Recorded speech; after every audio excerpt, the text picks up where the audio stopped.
আমি ধন্যবাদ দিচ্ছি আমার এলাকার জনগণ, আবাল বৃদ্ধ বনিতা, যারা 1 লক্ষ ভোটের ব্যবধানে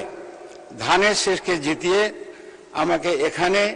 এই সংসদে তাদের কথা বলার জন্য পাঠিয়েছে। মাননীয় স্পিকার, দক্ষিণ অঞ্চল, বিশেষ করে পটুয়াখালী অনুন্নত এলাকা এবং শহীদ প্রেসিডেন্ট জিয়াউর রহমান এই এলাকার উন্নয়নের জন্য সেই পটুয়াখালী ডিস্ট্রিক্টে তার নিজের জেলা উনি ডিক্লেয়ার করেছিলেন এবং তারপরে ম্যাডাম খালেদা জিয়া যখন ক্ষমতায় ছিলেন পটুয়াখালীতে উনি তিনবার গিয়েছিলেন এবং পটুয়াখালীর উন্নয়নের জন্য উনি কখনো কোনো বাজেটে না বলেন নাই। পটুয়াখালী পৌরসভাকে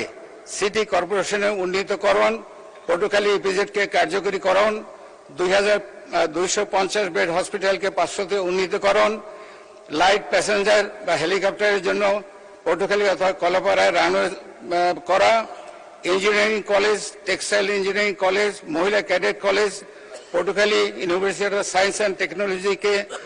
আন্তর্জাতিক মাত্রায় উন্নতিকরণ, মাদক নির্মূলে কার্যকর পদক্ষেপ, সন্ত্রাস নির্মূলে কার্যকর পদক্ষেপ, আইন শৃঙ্খলার জন্য প্রয়োজনীয় পুলিশ ফাঁড়ি, আধুনিক পার্ক, গৃহহীনদের জন্য আবাসনের ব্যবস্থা,